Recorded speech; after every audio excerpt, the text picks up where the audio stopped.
दोस्तों नमस्कार। पैसा है किसका, अगर जांच हो जाए तो फंसेगा कौन। इसी दौर में कॉरपोरेट मित्रों का नेटवर्थ बढ़ते कैसे चला गया। इसी दौर में डिसइन्वेस्टमेंट के बाद से शुरू हुई थी, लेकिन वो प्राइवेटाइजेशन यानी निजीकरण और उसके बाद बात आगे बढ़ते बढ़ते मोनेटाइजेशन तक कैसे पहुंच गई।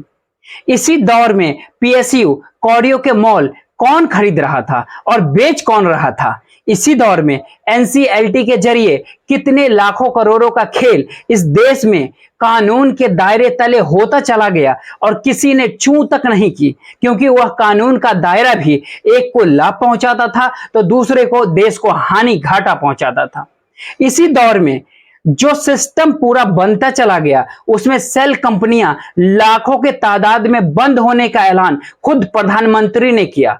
लेकिन जब एक कॉरपोरेट मित्र से जुड़ी सेल कंपनियों का जिक्र आया तो बाकायदा सरकार ने कहा वो कोई जानकारी नहीं है, और ये कहने के लिए भी संसद के भीतर बाकायदा लिखित जवाब दिया गया। लेकिन बात यही नहीं ठहरी। अभी तक इस बात का जिक्र होता था कि दरअसल हर क्षेत्र में कमाई के रास्ते सरकार अपनी इकोनॉमिकल पॉलिसी के तहत खोल रही है। लेकिन बात जब आगे खुलती चली गई तो एक बात और समझ में आई कि इस देश के भीतर जो कमाई के रास्ते पहले से थे उन्हीं रास्तों को कौड़ियों के मॉल अपने कॉरपोरेट मित्रों के हवाले करते चले गए, और यही डिसइन्वेस्टमेंट के बाद बात आगे निकलकर और निजीकरण से मोनेटाइजेशन तक पहुंच गया। लेकिन बात यहां भी नहीं रुकी। सवाल यह भी था कि क्या वाकई कॉरपोरेट का पैसा है या पॉलिटिकल पैसा है। पॉलिटिकल पैसा कहीं कॉरपोरेट के साथ गठजोड़ तो नहीं कर रहा है, या फिर कॉरपोरेट के पैसे को ही वाइट करने के लिए कहीं पॉलिटिकल इकोनॉमी इस देश में काम तो नहीं कर रही है। आंकड़े भी हैरान करने वाली है। एक तरफ इलेक्ट्रोल बॉन्ड 13,000 करोड़ के पार। इसी दौर में जो रिटर्न ऑफ किया गया एनपीए को लेकर, यानी बैंकों से कर्ज लेकर जो भाग गए और उसकी जो माफी दे दी गई, वह भी तकरीबन 13 लाख करोड़, यानी 13,000 करोड़ एक तरफ इलेक्ट्रोल बॉन्ड तो दूसरी तरफ 13 लाख करोड़ तकरीबन एनपीए का रिटर्न ऑफ। इसी इस दौर में डिसइन्वेस्टमेंट को लेकर के भी 3 लाख करोड़ का खाका तो तैयार किया ही गया, और इसी दौर में मोनेटाइजेशन के जरिए 6 लाख करोड़ का लक्ष्य भी रखा गया 2025 तक। और इसी दौर में जो निजीकरण हुआ उसमें भी 10 लाख करोड़ से ज्यादा की सरकारी संपत्ति निजी हाथों में हवाले करने की दिशा में सरकार बढ़ ही गई। लेकिन बात यहां भी नहीं रुकती है। बात तो यह भी होती है कि दरअसल कॉरपोरेट टैक्स के रूप में हर बरस 4 से 5 लाख करोड़ की रियायत कैसे किसी को मिलती चली जा रही है। और इसी दौर में शेयर बाजार के भीतर जो वैल्यूएशन होता है और जो मनी रोटेट करने की परिस्थितियां हैं वह भी सबको हैरान करती है। तो क्या 2024 का चुनाव इसी पूंजी के इर्द गिर्द अब घुमरने लगा है, और राहुल गांधी ने इसी नब्ज को पकड़ लिया है। और यह एक ऐसी नब्ज है जो 2024 और उससे पहले यानी इसी बरस जो चुनाव होने हैं उन चुनाव के इर्द गिर्द पूंजी की आवाजाही यानी कि पैसे की आवाजाही और उस पाइपलाइन को काटने की राहुल गांधी सोच रहे हैं, क्योंकि वह जान चुके हैं इस दौर में अगर यह मुद्दा नहीं बना तो आने वाले वक्त की राजनीति पूरे तरीके से इस देश के तमाम राजनीतिक दलों के हाथों से निकल चुकी होगी। और शायद इसीलिए जहां पर मंच खुलता है राहुल गांधी जिन बातों का जिक्र करते हैं उन बातों को एक वक्त में जरूर सुनना चाहिए, क्योंकि वह कानूनी रूपरेखा के तहत फाइल खोलने का जिक्र करते हैं। और कल भी रायपुर में राहुल गांधी ने जिस बात का जिक्र किया, हमें लगता है कि हमें चंद लाइनों को पहले सुन लीजिए। प्रधानमंत्री को साफ कहना चाहिए, देश को बताना चाहिए और छत्तीसगढ़ के युवाओं को बताना चाहिए कि वो अदानी जी पर इंक्वायरी क्यों नहीं करवा रहे हैं। ऐसी क्या बात है कि नरेंद्र मोदी जी अदानी जी पर इंक्वायरी नहीं करा सकते हैं। 2-3 सवाल है भाई और बहनों, युवाओं। ये जो हजारों करोड़ रुपए हिंदुस्तान से बाहर गया, ये पैसा किसका था? पहला सवाल, ये अदानी जी का पैसा नहीं था, ये किसी और का पैसा था। किसका पैसा था? ये पहला सवाल है। प्रधानमंत्री जी कोई इंक्वायरी नहीं करवाएंगे। मैं आपको साफ कह देता हूं, हिंदुस्तान का प्रधानमंत्री अदानी जी पे कोई इंक्वायरी करा ही नहीं सकता, क्योंकि अगर उसका इंक्वायरी का नतीजा निकल गया तो नुकसान अदानी जी को नहीं होगा, नुकसान किसी और को होगा। तो क्या वाकई कॉरपोरेट का पैसा पॉलिटिक्स में नहीं बल्कि पॉलिटिक्स का पैसा कॉरपोरेट में लगकर एक नए नेक्सस को इस देश में तैयार कर रहा है? और उसी के फाइल खोलने का जिक्र क्या या उसी की इंक्वायरी का जिक्र राहुल गांधी अब खुले तौर पे करने लगे हैं? सवाल इतना भर भी नहीं है, क्योंकि परत दर परत जब आप परिस्थितियों को परखेंगे तो इस देश के कॉरपोरेट की पॉलिटिकल फंडिंग जो बीजेपी के पास जाती है, अगर उस पाइपलाइन को काट दिया जाए तो यकीनी तौर पे बीजेपी के भीतर नोटबंदी आ जाएगी। और यह एक ऐसी नोटबंदी होगी जिसमें विधायक या सांसद को खरीदना तो दूर, चुनाव लड़ने की परिस्थिति में भी क्या पॉलिटिकल पार्टी नहीं रहेगी जो इतनी बड़ी तादाद में इस दौर में तमाम रैलियों में खर्च करती है, तमाम चुनाव के मद्देनजर कॉन्स्टिट्यूएंसी दर खर्च करते हैं, बूथ मैनेजमेंट से लेकर प्रचार प्रसार की हर कीमत एक होती है जो खर्च की जाती है। तो इतना पैसा आता कहां से? और इस पैसे का और छोड़ कहीं दूसरी जगह देखने की जरूरत होनी नहीं चाहिए। बीजेपी के दिल्ली के हेडक्वार्टर में चले जाइए, 5 मंजिली इमारत में लगातार जो 5 सितारा एसी से लेकर तमाम सुविधाओं से लैस है, क्या कभी किसी ने उस बिल को भी जानने की जरूरत महसूस की है? यह पैसा इतना अपराध है कि दरअसल इसकी भी फिक्र की नहीं जा रही।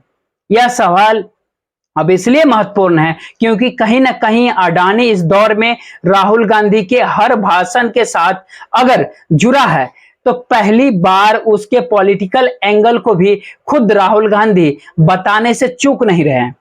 और अंतर्राष्ट्रीय तौर पे जो रिपोर्ट पहली बार निकल कर के आई पिछले ही हफ्ते, उसने भी राजनीतिक निगेशन उस जांच के जरिए देने की कोशिश की कि मसला सिर्फ इकोनॉमी स्कैम का नहीं है, ये एक पॉलिटिकल इकोनॉमिकल स्कैम है।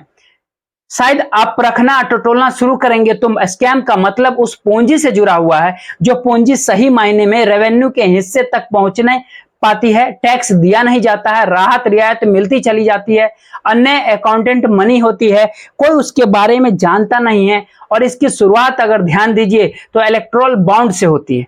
और इलेक्ट्रोल बॉन्ड के जरिए अगर आप चीजों को परखना शुरू करेंगे तो 13,791 करोड़ यानी 2018 से लेकर के जुलाई 2023 तक के बीच में इतने इलेक्ट्रोल बॉन्ड का जिक्र होता है। लेकिन एक क्षण के लिए सोचिए 2024 में कितनी बड़ी तादाद में इलेक्ट्रोल बॉन्ड में पैसा आने वाला है। और इसकी शुरुआत अगले महीने से होगी क्योंकि अक्टूबर नवंबर दिसंबर इन 3 महीनों में इलेक्ट्रोल बॉन्ड सिर्फ बिकने शुरू हो गए। अगर आप 2019 के चुनाव के वक्त में चले जाइए तो आपको जानकर हैरत होगी कि सिर्फ मार्च, अप्रैल और मई इन 3 महीनों में इलेक्ट्रोल बॉन्ड 4,443 करोड़ रुपए उसके जरिए आए। 80% सीधे सीधे बीजेपी के पास चला गया, बाकी 20% में तमाम नेशनल पॉलिटिकल पार्टी और रीजनल पार्टीज। बात अब यहां पर भी नहीं रुकती है क्योंकि इलेक्टोरल बॉन्ड के जरिए एक चीज तो साफ है, इसमें बड़ी तादाद में कॉरपोरेट की भागीदारी है और कॉरपोरेट ही उस पैसे को किस रूप में दिखाती है, इलेक्टोरल बॉन्ड लेती है और इसकी जानकारी देश को हो नहीं पाती है। अब यहां पर एक दूसरा सवाल जरूर आना चाहिए क्योंकि जिक्र अगर अडानी के उस पूरी सिस्टम का हो रहा है जिस सिस्टम के आश्रय इस सरकार के द्वारा राहत रियायत सुविधा नेटवर्क सब कुछ दिया जा रहा है, उसकी एवज में क्या पैसा रोटेट होकर आ रहा है या इस देश के भीतर की पॉलिटिकल इकोनॉमी ही कॉरपोरेट के जरिए चीजों को डेवलप अपने भविष्य की राजनीति को सुरक्षित रखने के लिए तो नहीं कर रही है। ये सारे सवाल इसलिए महत्वपूर्ण हो चले हैं क्योंकि जब राहुल गांधी कहते हैं पैसा किसका था, जो $1 बिलियन से ज्यादा पैसा बाहर चला गया और कोई इंक्वायरी क्यों नहीं करवाता, जब इन बातों का जिक्र होता है तो हमें लगता है एक एक परत को परखना शुरू कीजिए। राज्य दर राज्य समझिए, इस देश के भीतर में जो corporate political funding electoral bond के अलावे होते हैं उसमें कई ट्रस्ट काम करते हैं। इसमें एबीजे जनरल ट्रस्ट है, समाज electoral trust, independent electoral trust small donation trust में लाखों रुपए दिए जाते हैं, लेकिन बाकी सब में करोड़ों रुपए दिए जाते हैं। और सबसे इलेक्टोरल ट्रस्ट है जो इसमें 89 कॉर्पोरेट की साझेदारी है और बरस दर बरस ये 500 करोड़ के लगभग देते ही हैं, जो नजर खुले तौर पे आता है। और इस एसोसिएशन के जरिए जब पैसा पॉलिटिकल पार्टी को जा रहा है और वो खुले तौर पे इस देश को उसका लाभ उसको मिल रहा है, और ये अगर हर जांच के बाद निकलना शुरू हो जाए तो क्या वाकई बीजेपी के भीतर नोटबंदी की स्थिति नहीं हो जाएगी? क्योंकि हमने जब परखा कि आखिर कितने बड़े तादाद में कौन सी कंपनियां, उन कंपनियों के जरिए क्या लाभ उनको मिलता होगा, लाभ मिलना तो दूर, लेकिन उनका नेटवर्थ इस दौर में कैसे बढ़ जाता है, और सरकार के जो करीबी हैं उन्हीं का नेटवर्थ क्यों बढ़ता है, और वही पैसा पॉलिटिकल फंडिंग में लगाते हैं, चाहे वो ट्रस्ट के जरिए हो, चाहे वो इलेक्टोरल बॉन्ड के जरिए हो, चाहे वो पीएम केयर जब ऐलान किया गया तो इस देश के जो टॉप 10 कॉर्पोरेट पैसा देने वाले थे उन्हीं का नेटवर्थ इस दौर में बढ़ा है, उन्हीं के जरिए पॉलिटिकल फंडिंग इस दौर में हुई है।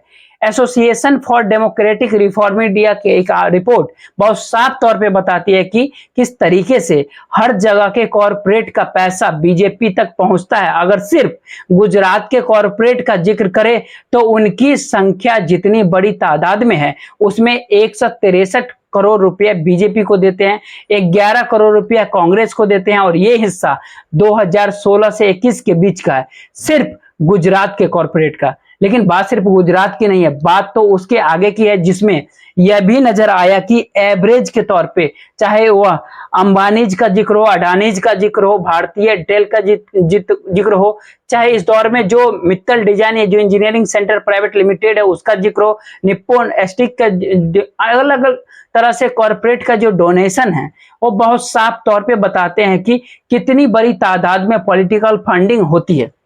जब आप उसको मिलाइएगा सबको एक साथ, तो जो हमारी टीम ने मिलाया 22 ऐसे कॉर्पोरेट निकल करके आए जो सरकार को पैसा देते हैं पॉलिटिकल फंडिंग के तौर पे, या पीएम केयर के तौर पे, या इलेक्टोरल बॉन्ड के जरिए भी हो सकता है वो देते होंगे। इलेक्टोरल बॉन्ड का खुले खेल नजर नहीं आता, लेकिन यहाँ पर हमें लगता है एक जिक्र वेदांता का करना चाहिए, क्योंकि वेदांता को लेकर हाल ही में जब रिपोर्ट आई तो उसकी जो तमाम फाइल निकल करके आने लगी, तो सोचिए कि एक वक्त वो अपने आप में विदेशी कंपनी थी, क्योंकि यूनाइटेड किंगडम के जरिए उसको इनकॉर्पोरेट किया गया था। 2004 से 2012 के बीच में उसने तकरीबन 16 करोड़ रुपए पॉलिटिकल फंडिंग की थी, लेकिन चूंकि वो विदेशी कंपनी थी तो वो मामला अदालत में पहुंच गया, क्योंकि विदेशी कंपनियों से या विदेशी कॉर्पोरेट से पॉलिटिकल फंडिंग होती नहीं है। भारत के भीतर इलेक्टोरल बॉन्ड से पहले, यानी 2018 के मार्च से पहले ये मान्य नहीं था, तो ये मामला हाईकोर्ट दिल्ली